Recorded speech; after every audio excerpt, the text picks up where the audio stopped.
الله الرحمن الرحيم رب اشرح لي صدري ويسر لي أمري واحلل عقدة من لساني يفقهوا قولي. الحمد لله الذي نور عقول المسلمين بأنوار القرآن وزين قلوب العارفين بأنوار العرفان، والصلاة والسلام على سيد الطيبين والطاهرين سيد المرسلين وخاتم النبيين وعلى آله وأهل بيته وأزواجه وأصحابه وأولياء أمته وعلماء ملته وعلينا معهم أجمعين. أما بعد، فأعوذ بالله من الشيطان الرجيم. بسم الله الرحمن الرحيم. قال الله تعالى في القرآن المجيد والفرقان الحميد: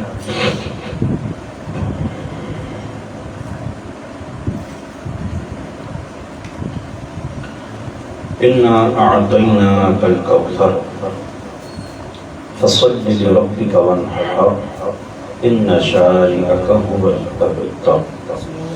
آمنت بالله صدق الله العظيم وصدق رسوله النبي الكريم. ببركته إن الله وملائكته يصلون على النبي يا أيها الذين آمنوا صلوا عليه وسلموا تسليما. اللهم صل على سيدنا ومولانا محمد كما تحب وترضى. مولاي صل وسلم دائما أبدا على حبيبك خير الخلق كلهم، هو الحبيب الذي ترجى شفاعته لكل هول من الأحوال مقتحم، وأبيض يستسقى الغمام بوجهه ثمار اليتامى عصمة من الأرامل، ثم الرضا عن أبي بكر وعن عمر وعن علي وعن عثمان ذي الكرم، لخمسة أطفي بها حر الوباء الحاطمة، المصطفى والمرتضى وابناهما والفاطمة. اللہ تبارک و تعالیٰ کی حمد و ثنا اور اس کے پیارے حبیب نبی کریم رؤوف الرحیم صلی اللہ علیہ وسلم کی بارگاہ اقدس میں ہدیہ درود و نعت پیش کرنے کے بعد میں ماہ ربیع النور شریف کی آمد کی مبارکباد تمام ساتھیوں کو پیش کرتا ہوں. آج دوسری شب ہے. اللہ ہمیں اس ماہ نور کی، ماہ میلاد کی برکتوں سے مالا مال فرمائے. ساتھ ہی میں بہت ممنون اور مشکور ہوں قبلہ من انجمن سرکار مدینہ کی جو بزم کے ناطقہ ہیں محمد انس صاحب، ان کا کہ انہوں نے مجھے اپنے گھر میں یہاں دعوت پر مدعو کیا اور کافی اصرار کرتے رہے آنے پر. طبیعت اجازت نہیں دے رہی تھی، لیکن ان کی محبتیں، ان کی ضد کے آگے ہمیں ہار ماننا پڑی. آخر اللہ ان کی محبتوں کو سلامت رکھے. اور ماشاءاللہ عاشق بھی یہاں پر بیٹھے ہیں، یہ بھی انجمن سرکار مدینہ کے ناطقہ ہیں، اور بھی بہت سارے بھائی ہیں. آپ کا نام؟ آپ بھی انجمن کے ہیں؟ اچھا، وقار نام ہے. بہت شاہ صاحب ہے ماشاءاللہ. سبحان اللہ. اللہ سیدوں کا صدقہ ہمیں نصیب فرمائے. بہت ہی خوبصورت آواز تھی. اللہ تعالیٰ برکتیں عطا فرمائے. دل کے تار چھیڑ دیے انہوں نے. اور ہمارے انجمن سرکار مدینہ کے چیئرمین صاحب قبلہ محمد مشتاق قدری زیدہ مجدہ و شرفہ بھی تشریف فرمائے. اللہ آپ سب کو برکتیں عطا فرمائے. میں نے انس سے یہ بات کہی تھی، عرض کی تھی کہ میں 15 سے 20 منٹ گفتگو کر کے اجازت چاہوں گا. ماہ میلاد کی آمد ہے، اور جو عاشق ہیں رسول اللہ صلی اللہ علیہ وسلم سے محبت کرنے والے ہیں، پیار رکھنے والے ہیں، عقیدت رکھنے والے ہیں، عشق کرنے والے ہیں، اگر ان کے دلوں کو کھول کر دیکھا جائے تو سب سے زیادہ اسی مہینے میں عاشقوں کے دل جھوم جائیں۔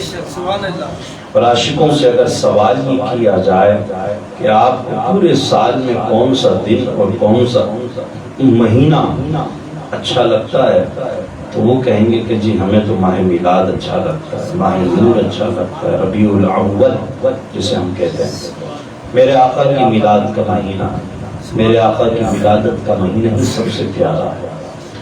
اور کیوں نہ ہو کہ اس ماہ میں اللہ تعالیٰ نے ہمیں اپنے حبیب کی نعمت سے نوازا، کہ جن کی امت میں ہونے کی خواہش انبیاء کرتے تھے۔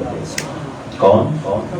انبیاء خواہش رکھتے تھے، تمنا کرتے تھے سرکار علیہ السلام کا امتی ہونے کے لیے، اور اللہ تعالیٰ نے بن مانگے ہمیں یہ نعمت عطا کر دی، اور یہ اس کا احسان کہ اس نے ہمیں نبی کریم علیہ السلام کی امت میں سے بنایا، انسان بنا، سب سے پہلے انسان بنایا، پھر سرکار علیہ السلام کی امت میں پیدا کیا، پھر مسلمان بنایا، مسلمان میں بھی ان کا عاشق اور دیوانہ بنایا۔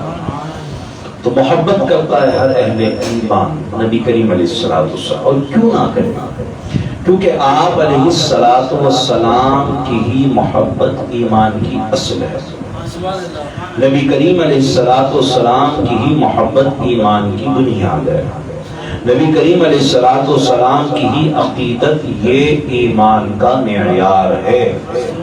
آپ کی محبت کے بغیر، آپ کے عشق کے بغیر، آپ کی ذات والا تبار سے عقیدت کے بغیر انسان اپنے نصیبوں کو نہیں جگا سکتا، اپنی عبادتوں کو مقام قبولیت تک نہیں پہنچا سکتا جب تک عشق نبی کا چراغ، محبت رسول کا چراغ اس کے سینے میں نہ جلے۔ اور یہ بات قرآن و سنت کی ہے، خود میرے آقا کریم علیہ السلام نے ارشاد فرمایا، بلکہ اللہ تبارک و تعالیٰ ایک مقام پہ ارشاد فرماتا ہے جس کا مفہوم یہ ہے کہ اگر اے ایمان والوں، اگر تمہیں اپنی جان، اپنے مال، اپنی اولاد، اپنی تجارت کا سامان تمہیں اللہ اور اس کے رسول اور جہاد سے زیادہ محبوب ہو جائیں، تو پھر تم اللہ تعالیٰ کی گرفت کا انتظار کرنا کہ اللہ تعالیٰ پھر گرفت فرما لے گا۔ قرآن میں اللہ نے واضح اعلان فرمایا کہ محبت رسول ہی، کہ سب سے زیادہ محبت، مال سے زیادہ محبت اللہ اور اس کے رسول سے کرنی ہے، اولاد سے زیادہ محبت اللہ اور اس کے رسول سے کرنی ہے، جان سے زیادہ محبت اللہ اور اس کے رسول سے کرنی ہے، اس کے بغیر ایمان مکمل نہیں ہو سکتا۔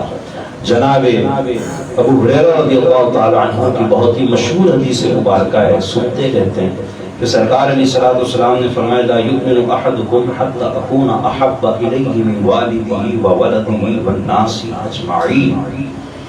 آقا کریم علیہ السلام فرماتے ہیں کہ کوئی تم میں سے اس وقت تک کامل ایمان والا نہیں ہو سکتا جب تک میں مصطفیٰ حتی اکون احب الیہ، جب تک میں مصطفیٰ صلی اللہ علیہ وسلم اس کے نزدیک، اس کے والدین، من والدی وولدی، اس کی اولاد، والناس اجمعین، اور تمام لوگوں سے زیادہ محبوب نہ ہو جاؤں، جب تک میں اسے والدین، اولاد اور سب سے زیادہ پیارا نہ ہو جاؤں تب تک اس کا ایمان مکمل نہیں ہو۔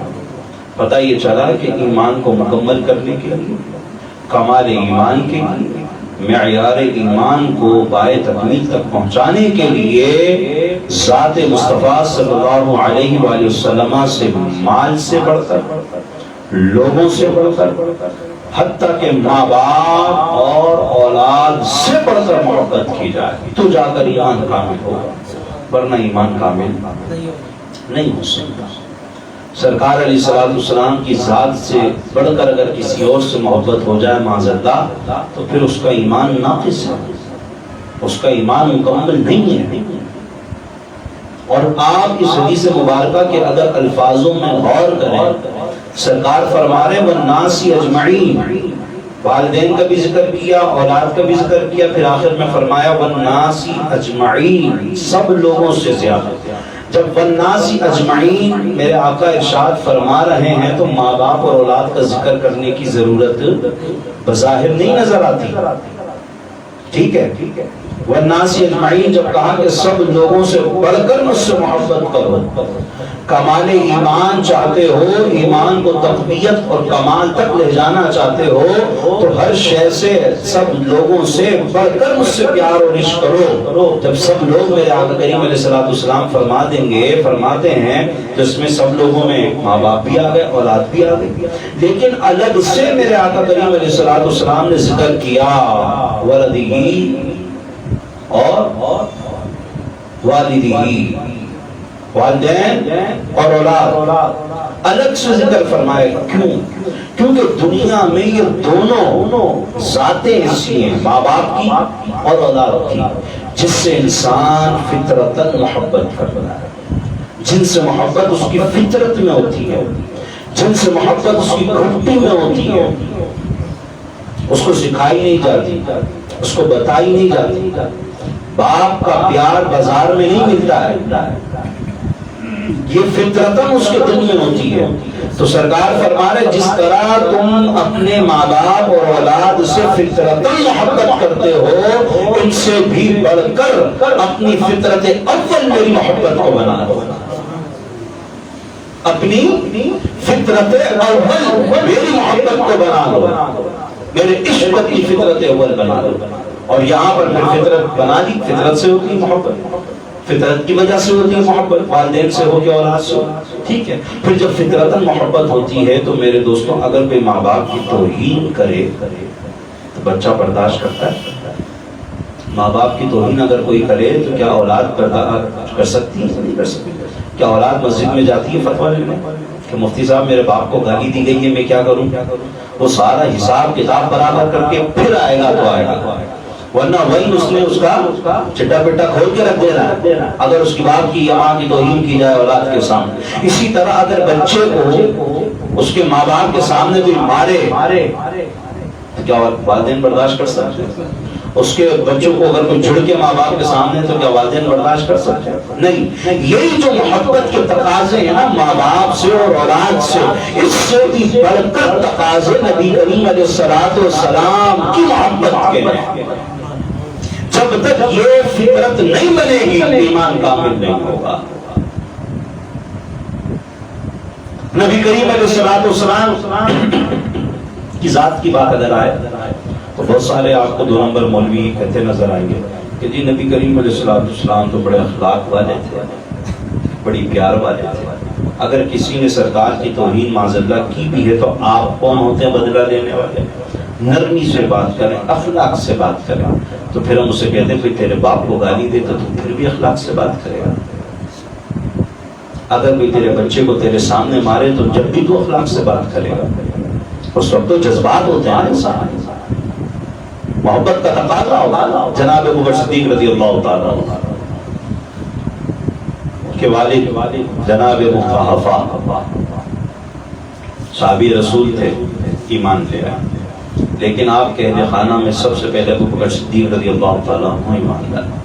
اور یہ اتنا خوبصورت خاندان ہے، خلیفۃ المسلمین خلیفہ بلا فصل امیر المومنین جناب ابوبکر صدیق رضی اللہ تعالیٰ عنہ کا کہ آپ کے والد صحابی، حضرت ابوبکر صدیق رضی اللہ تعالیٰ عنہ خود صحابی، حضرت ابوبکر صدیق رضی اللہ تعالیٰ عنہ کے بیٹے صحابی، حضرت ابوبکر صدیق رضی اللہ تعالیٰ عنہ کے پوتے صحابی، چار پشتیں ایک ساتھ مقام صحابیت پر فائز، غلطی ہو تو اللہ تعالیٰ معاف فرمائے، چار پشتیں ایک ساتھ مقام صحابیت پر فائز، لیکن ابھی ابو قحافہ ایمان نہیں لائے، ایمان لانے سے پہلے کی بات ہے۔ ایک مرتبہ جناب ابوبکر صدیق رضی اللہ تعالیٰ عنہ سامنے بیٹھے تھے اور سرکار علیہ الصلوۃ والسلام کی ذات مبارکہ کے حوالے سے کوئی گفتگو چل رہی تھی، اور جناب ابو قحافہ نے ایمان نہیں لائے تو اس وقت کھڑے ہوئے اور سرکار کی توہین کر دی، کوئی بھی نازیبا جملہ آقا کریم علیہ الصلوۃ والسلام کی ذات کے حوالے سے کہہ دیا۔ تو حضرت ابو صدیق رضی اللہ تعالیٰ عنہ کھڑے ہوئے اور اپنے باپ کو زور سے دھکا دیا اور کہا کہ ہمت کیسے ہوئی میرے آقا کے بارے میں کہنے کی. اپنے سگے باپ سگئی ہوتا ہے تو اپنے باپ کو, حقیقی باپ کو دھکا دے دیا کہ ہمت کیسے کی میرے محبوب کے بارے میں ایک بھی لفظ کہنے کی. اب جب جناب ابو قحافہ سرکار علیہ السلام کی بارگاہ میں آئے اور آ کر عرض کیا یا رسول اللہ یہ آپ کا جو ساتھی ہے, دوست ہے, آپ کے ساتھ رہتا ہے, صحبت میں رہتا ہے, اس نے تو مجھے دھکا دیا ہے. سرکار علیہ السلام نے جناب ابو بکر صدیق رضی اللہ تعالیٰ عنہ کو بلایا اور بلا کر فرمانے لگے کہ ابو بکر کیا تم نے اپنے باپ کو دھکا دیا, آئندہ ایسا نہ کرنا.